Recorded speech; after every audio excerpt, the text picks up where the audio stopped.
Jesús, una setmana més vull passar una estona amb tu, perquè sé que la teva paraula em serveix, la teva música m'acompanya i el teu ensenyament és bo per a la vida. De vegades no tinc temps per pregar.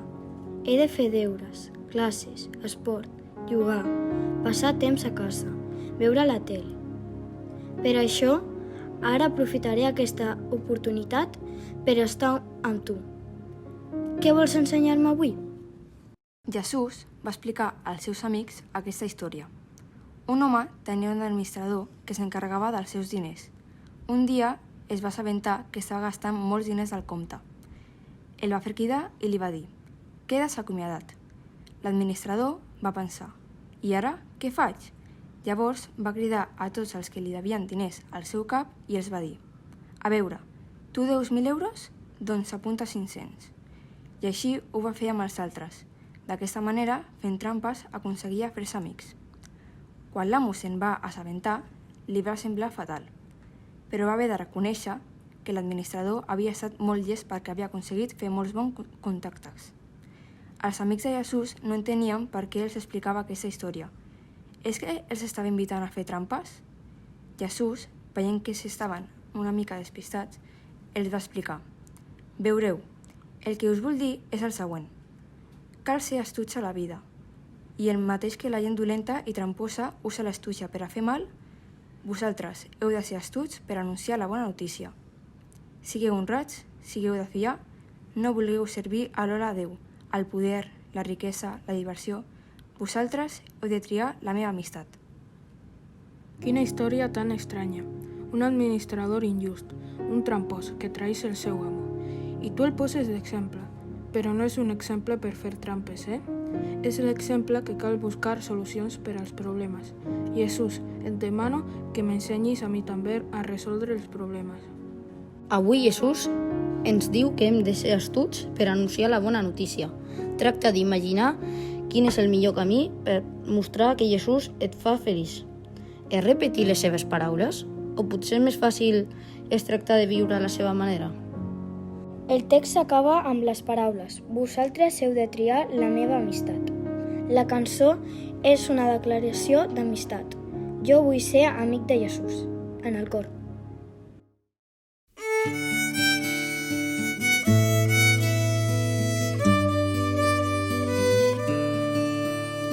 Amic Jesús, com tu volem ser, amics i oberts a tothom.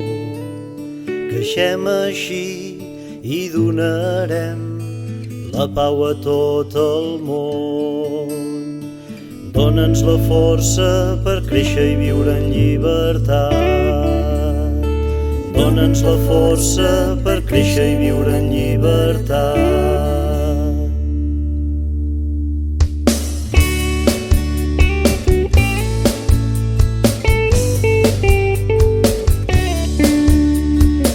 Jesús, volem sempre estar al costat dels necessitats.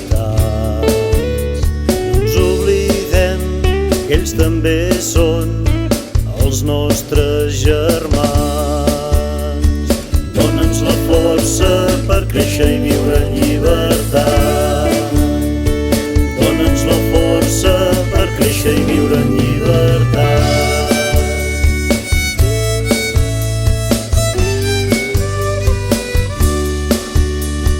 Potser molt a prop, potser molt lluny, però sempre et podem trobar. Un xic de fe i el cor obert, tu ets al nostre costat. Dóna'ns la força per créixer i viure en llibertat.